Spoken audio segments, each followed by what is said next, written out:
रीतिकाल में, रीतिकाल क्या है? 1700 ईस्वी से लेकर 1900 ईस्वी तक रहा ये, ठीक है। यानी कि एक तरीके से कह सकते हैं कि ये ज्यादा मतलब कि टाइम तक, वैसे तो देखो कोई भी काल ज्यादा टाइम तक नहीं रहा है, कम से कम नहीं तो 200 साल 300 साल तक तो रहा ही है, ठीक है।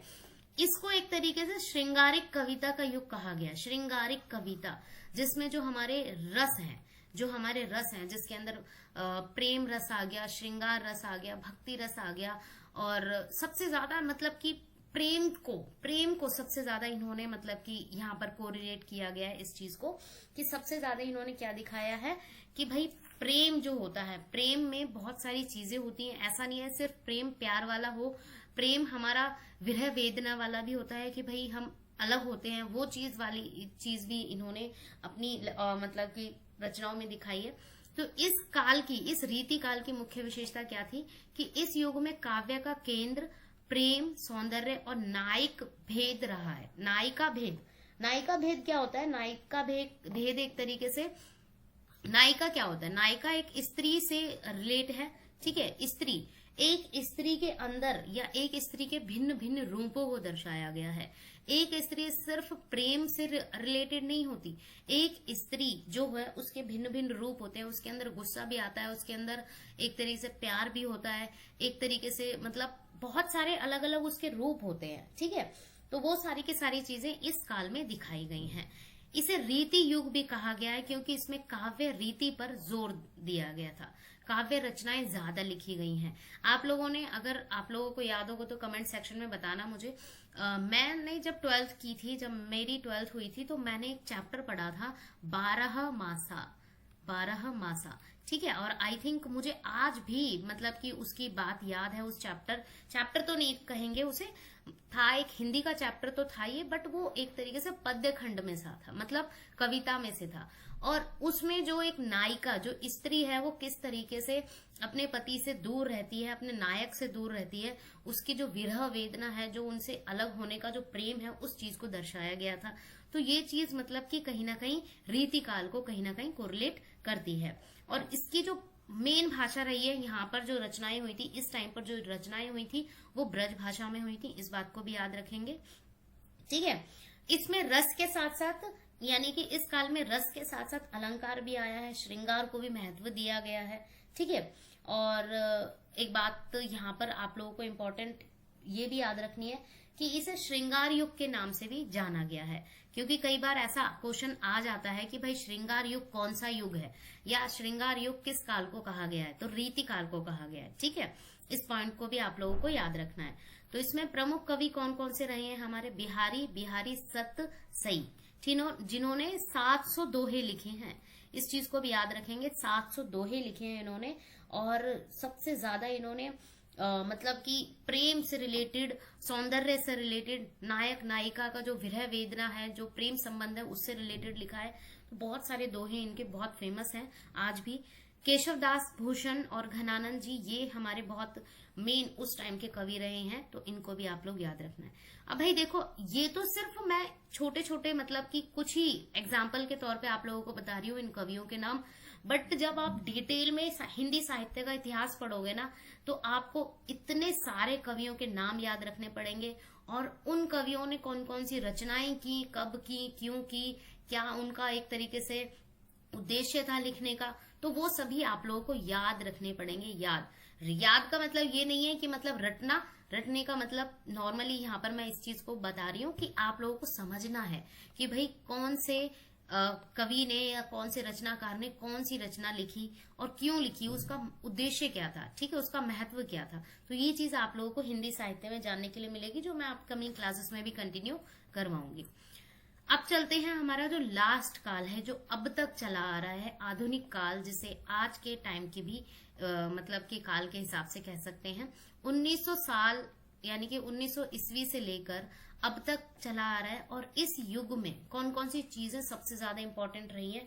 तो सबसे ज्यादा इस युग में समाज, मतलब सोसाइटी, हमारा जो आसपास का जो समाज है उसको कंटिन्यू किया गया है, ठीक है। स्वतंत्रता संग्राम, क्योंकि हमारे देश को आजाद इसी दौर में मतलब आजादी मिली थी।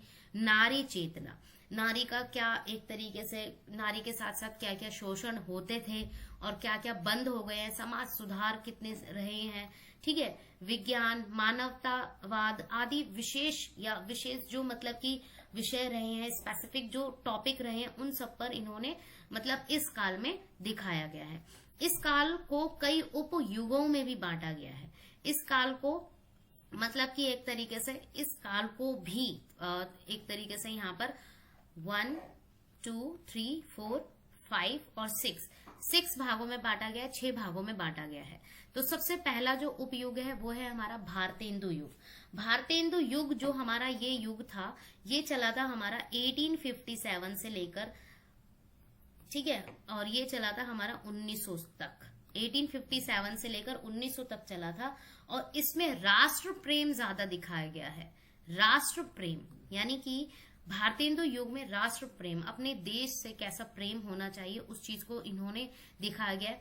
भारतेंदु जी ने बहुत सारी रचनाएं ऐसे की हैं जो एक तरीके से कहीं ना कहीं दिल को छू जाती हैं। हमारे देश भक्ति से रिलेटेड इन्होंने कंटिन्यू की हैं, ठीक है। और इसके साथ साथ ऐसा नहीं है कि सिर्फ भारतेंदु जी हैं, इसके साथ साथ हमारे बाल कृष्ण भट्ट जी भी रहे हैं, प्रताप नारायण मिश्र जी भी रहे हैं, राधा चरण गोस्वामी जी भी रहे हैं। तो इन्होंने भी बहुत सारी ऐसी रचनाएं की हैं जो हमारे राष्ट्र प्रेम से रिलेटेड है।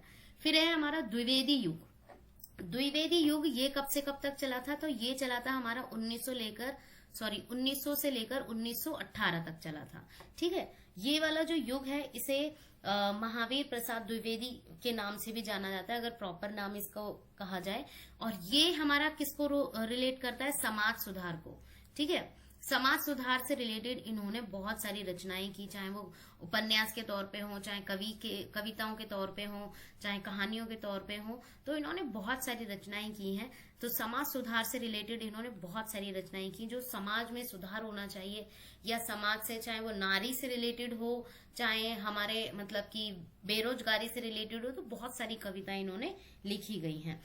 और द्विवेदी जी के साथ साथ कौन कौन से ऐसे और भी हमारे जो कवि या लेखक रहे हैं वो हैं हमारे मैथिली शरण गुप्त जी हैं, माखनलाल चतुर्वेदी जी भी रहे हैं, और रामचंद्र भक्त। ये सारे के सारे हमारे मोस्ट इम्पोर्टेंट जो द्विवेदी युग में माने गए हैं, ठीक है। फिर है हमारा छायावाद। छायावाद जिसे या जिसका जो टाइम पीरियड था वो 1918 से लेकर 1936 तक रहा, ठीक है, 1936 तक रहा था। और इसमें प्रकृति प्रेम को ज्यादा दिखाया गया है। प्रकृति प्रेम मतलब नेचर, प्रकृति प्रेम को ज्यादा दिखाया गया था छायावादी युग में। और प्रगति के साथ साथ इसमें मतलब कि रहस्य और कल्पनाएं ज्यादा दिखाई गई हैं। प्रकृति प्रेम के साथ साथ रहस्य भी हो गए हमारे, और कल्पनाएं, फैंटेसी, इन सब चीजों को जो मतलब एक तरीके से कहानियों में सबसे ज्यादा देखी गई हैं, तो वो यहाँ पर यानी कि इस युग में दिखाए गए, उपयुग में दिखाए गए हैं। और इसमें सबसे ज्यादा जो मतलब किस किस के ऊपर या कौन कौन से पॉइंट्स पर रचनाएं हुई हैं? मजदूरों के ऊपर, किसानों के ऊपर, शोषण के ऊपर। और इसमें जो मेन जो कवि रहे हैं वो रहे हैं हमारे नागार्जुन जी रहे हैं, मुक्तिबोध जी रहे हैं, केदारनाथ जी रहे हैं। तो ये चीज भी आप लोग याद रखेंगे, ठीक है। अब है हमारा प्रगतिवाद और प्रयोगवाद। कई बार इनको मैंने हाईलाइट इसलिए किया है क्योंकि बहुत सारे कैंडिडेट्स क्या करते हैं, इन दोनों को मिक्सअप कर देते हैं। बट मैं बात बता दूं क्लियरली कि भाई प्रगतिवाद अलग है, प्रयोगवाद अलग है, दोनों ही युग अलग है, दोनों का टाइम पीरियड भी अलग रहा है, ठीक है। तो जो प्रगतिवाद जो युग है हमारा वो 1936 से लेकर हमारा रहा है 50 तक, ठीक है, 1950 तक रहा है। और इसमें भी वही सेम चीजें कि भाई रहस्य और कल्पनाएं ज्यादा दिखाई गई थी, ठीक है। और छायावादी युग में तो आप लोगों को एक चीज और मैं क्लियर कर दूं, छायावादी युग में हमारे मोस्ट इम्पोर्टेंट सबसे ज्यादा जो माने गए हैं वो प्रेमचंद जी को भी माना गया है, और जयशंकर प्रसाद को भी माना गया है, सूर्यकांत त्रिपाठी निराला जी को भी माना गया है, ठीक है। तो इस पॉइंट को भी आप लोग याद रखेंगे, आगे भी मैं क्लियरली इसमें बता दूंगी। और प्रगतिवाद में हमारे मतलब नागार्जुन, मुक्तिबोध, केदारनाथ ये भी शामिल है। जैसे छायावाद में थे वैसे ही प्रगतिवाद में भी शामिल रहेंगे, ठीक है। प्रयोगवाद के बारे में अगर मैं बात करूं, ये हमारा जो टाइम पीरियड था 1950 से लेकर ये चला था 1960, यानी कि 10 साल तक प्रयोगवाद का टाइम चला था। और ये नई भाषा शैली पर चला था, नई भाषा शैली पर, ठीक है। मतलब कि लैंग्वेज का फॉर्मेशन, भाषा को किस तरीके परिवर्तित किया गया। जैसे खड़ी बोली में काव्य रचनाएं होना या कहानियां आना और ब्रज भाषा में सबसे ज्यादा उपयोग होना, तो ये सारी की सारी रचनाएं प्रयोगवाद में हुई थी। और इसमें जो सबसे ज्यादा मोस्ट फेमस जो रहे हैं अज्ञे जी रहे हैं, शमशेर सिंह बहादुर जी भी रहे हैं। ठीक है, अब है लास्ट हमारा नई कविता या नाटक या उपन्यास। नई कविता जिसे समकालीन के नाम से जाना जाता है, समकालीन कविताएं। ठीक है, अब मैं इसलिए बता रही हूँ क्योंकि ये क्वेश्चन आ चुका है ऑलरेडी टीजीटी के एग्जाम में कि समकालीन को क्या कहा जाता है, नई कविताओं के नाम से जाना जाता है।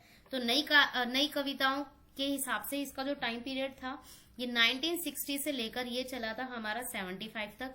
ठीक है, और इसमें आधुनिक जीवन की जो समस्याएं हैं, जो मतलब करंट के टाइम पे जो हमारी समस्याएं चल रही हैं देश में, उन सब चीजों को इन्होंने मतलब कि शामिल किया था अपनी रचनाओं में। और जैसे रघुवीर सहाय जी रहे हैं, धर्मवीर भारती जी भी रहे हैं, कुंवर नारायण जी भी रहे हैं, तो ये मोस्ट फेमस मतलब कि रचनाकार रहे हैं इस टाइम पीरियड के। और अगर एक एग्जाम्पल दूं मैं धर्मवीर भारती जी का, अभी ये क्वेश्चन आया था, अभी एमए में ये क्वेश्चन आया था धर्मवीर भारती से रिलेटेड कि इन्होंने कौन सी रचना की थी, तो इन्होंने अंधा युग एक बहुत ही मोस्ट इंपॉर्टेंट रचना की थी। ठीक है, अंधा युग। और ये अंधा युग किससे रिलेटेड है, ये रिलेटेड है महाभारत से। महाभारत का जो अंतिम मतलब कि युद्ध हो रहा था, अंतिम दिन थे युद्ध के, तो उस युद्ध के टाइम पीरियड को इन्होंने अपनी रचना में अच्छे से मतलब कि बयां किया है और बताया है। हालांकि महाभारत को नहीं शो किया है इसमें, महाभारत के किरदारों को कोरिलेट किया है एक अपनी कविता के अंदाज में। ठीक है, आप पढ़ेंगे तो आप लोगों को और अच्छे से समझ आ जाएगा। अब चलते हैं आधुनिक काल के प्रमुख रचनाकार कौन से रहे हैं। प्रेमचंद जी, जिन्होंने बहुत ही ज्यादा इम्पोर्टेंट मतलब कि अपनी रचनाएं रखी हैं। और प्रेमचंद जी के बारे में अगर मैं बात करूं तो इन्होंने अब तक इनका मतलब कि हर कहानी, हर जो मतलब कि चाहे उपन्यास हो चाहे कहानी हो, एक दिल में कहीं ना कहीं मतलब अवतरित हो जाती है, बिल्कुल छू जाती है दिल को, चाहे वो कहानी हो चाहे उपन्यास हो चाहे कविता हो। बहुत ही अच्छे और सुंदर तरीके से इन्होंने रचा है।